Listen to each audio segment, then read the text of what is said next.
களை இழந்த ராமதாஸ் பாவம் பாட்டாளி மக்கள் கட்சி ராமதாஸ் மாவட்ட செயலாளர்களை கூட்டத்தை கூட்டினார்.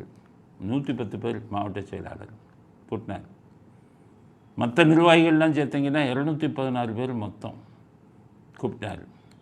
அன்புமணி எங்கே உள்ளே இருந்து அண்டர் கிரவுண்ட் அப்பாவுக்கு எதிராக பண்ணிக்கிட்டு இருக்காருல்ல, அவர் யாரையும் போக விடாமல் தடுத்துட்டார். கடைசி 15 பேரோ 16 பேரோ தான் வந்திருக்காங்க, 216 பேர். அப்போ கட்சியில் அவருக்கு இருக்கக்கூடிய பிடிப்பு போயிடுச்சு. பரிதாபமான நிலையில் ராமதாஸ் இருக்கார். ஆனால் அப்படி இருந்து என்ன சொல்கிறாருன்னா, அவர் தனியாக நின்னா 40 சீட்டில் ஜெயிப்பார், கூட்டணியில் நின்னா 50 சீட்டில் ஜெயிப்பார் அப்படின்னு சொல்லுவார். தனியார் நின்னாலும் 50 தொகுதியில் 40 தொகுதி, குறைஞ்சது 40 தொகுதியாவது வெற்றி பெறணும் தனியார் நின்னாலும்.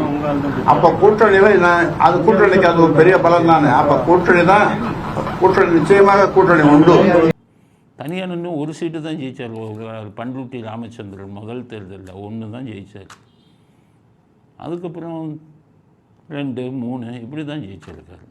அன்புமணி ராமதாஸ் தான் வருங்கால முதல்வர்னு 2016 போட்டு ஒரு சீட்டு கூட ஜெயிக்கலை. அன்புமணி ராமதாஸை தோற்று போனார்.